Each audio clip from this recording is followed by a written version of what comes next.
Ukiwa na akaunti yoyote mtandaoni, Instagram, Facebook au hata akaunti ya benki, unaweza kuwa target ya mahacker. Leo tutakufundisha sababu kuu za kuvamiwa kwenye mtandao. Kwa nini hacking si nguvu ya kompyuta bali ujanja wa kudanganya? Njia za kujikinga na kuvamiwa kwa kila siku. Mimi na wewe tu, wateja wenye makosa kutoa password kwa rafiki au kwenye kurasa za udanganyifu. Kutumia password rahisi kama 123456 au jina la mtoto wako. Kufungua viambatanisho vya barua pepe isiyo ya kiamini. Seva dhaifu za kampuni. Kampuni zinazohifadhi data yako kwa mifumo ya ulinzi dhaifu, zinazoweka mlango wazi kwa mahacker. Watu wengi wanafikiria mahacker wanatumia mashine zenye nguvu kuvunja password.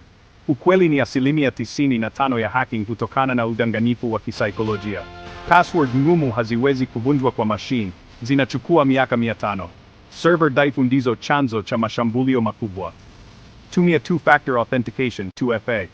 Weka msimbo wa SMS au app kama Google Authenticator kwa kila kuingia kwenye akaunti.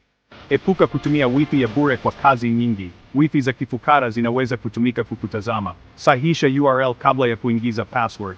Hakikisha anwani ni sahihi. Tumia VPN kwa seva zako.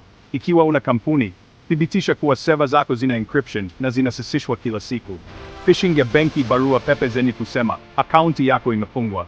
Bonyeza hapa kurejesha. Ujanja wa kupiga simu mtu akijifanya ni msaidizi wa Instagram na kukuuliza nambari ya siri.